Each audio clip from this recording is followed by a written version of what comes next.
Periode ini dikenal sebagai periode demokrasi terpimpin. Demokrasi terpimpin merupakan sebuah sistem demokrasi yang seluruh keputusan dan pemikiran dalam pemerintahan negara berpusat pada pemimpin negara. Pemimpin negara saat itu adalah Presiden Soekarno. Demokrasi terpimpin dicetuskan oleh Presiden Soekarno karena banyaknya gerakan separatis yang menyebabkan ketidakstabilan negara. Tersendatnya pembangunan ekonomi karena sering terjadinya pergantian kabinet sehingga program pembangunan yang dirancang oleh kabinet tidak berjalan secara utuh, serta badan konstituante yang gagal menjalankan tugasnya untuk menyusun UUD.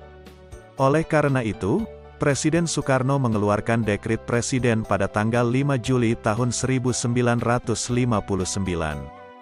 Walaupun konstitusi negara sudah kembali pada UUD NRI tahun 1945, namun pelaksanaannya masih terdapat penyimpangan terhadap UUD NRI tahun 1945.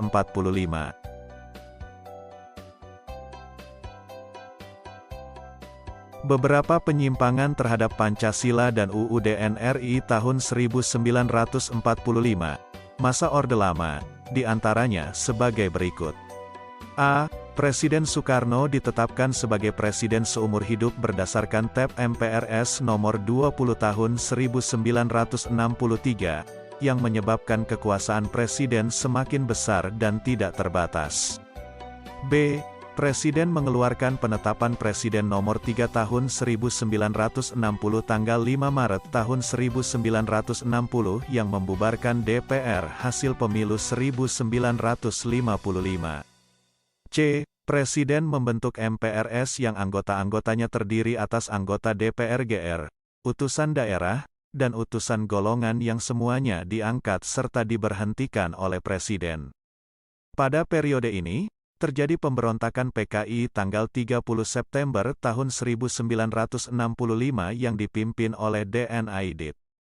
Tujuan pemberontakan ini adalah menjadikan negara Indonesia sebagai negara komunis yang berkiblat ke negara Uni Soviet serta mengganti Pancasila dengan paham komunis. Pemberontakan ini dapat digagalkan. Semua pelakunya berhasil ditangkap dan dijatuhi hukuman sesuai dengan perbuatannya.